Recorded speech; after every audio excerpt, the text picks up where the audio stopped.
මම මීටින් එකට යනවා මනේෂා නැගිටින්න. නම් ටික ලියන්න ඕනේ කෑ ගැව්වොත්. ඔව් මිස්. නම් ඔක්කොම ලියන්න ඕනේ. හරි මිස්. හරිද? හරි. හරි. හරි.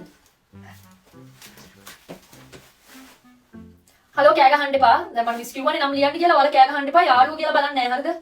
කෑ ගහන්න නැතුව ඔයාලා පොත බලාගන්න. නැත්නම් නම් ලියන්න වෙනවා.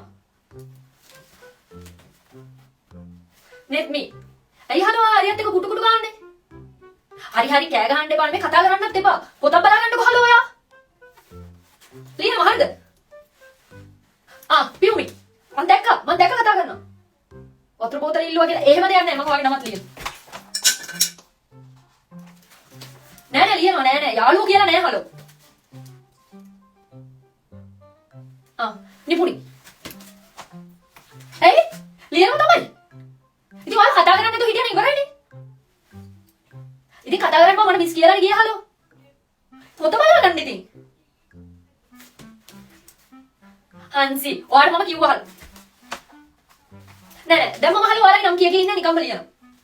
නෑ ඕ. නෑ මේ මට කාටවත් මුට්ටියක් ගන්න ඕනේ නෑ මං කියන්නේ ටීචර් කියපු දේ.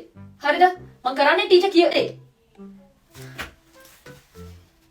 ඔය දෙන්නම නම් ලියනවා. නෑ මං ලියනවා. මේ නම් ලියපු ඔක්කොම ටීචර්ට දෙනවා. එතකොට හරිනේ.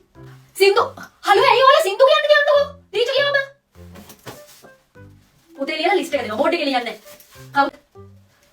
ඔය කවකට් පෙට්ටිය තරන් යන්න වෙයි ඈ. ඉතින් ඔයාලා කෑ ගැහුවේ නැත්නම් මම ලියන්නේ නෑනේ. දැන් ඇයි ඔයාලා සින්දු කියන්නේ ඔය? සින්දු කියන්න පුළුවන්ද? මම දන්නේ මම ලියනවා.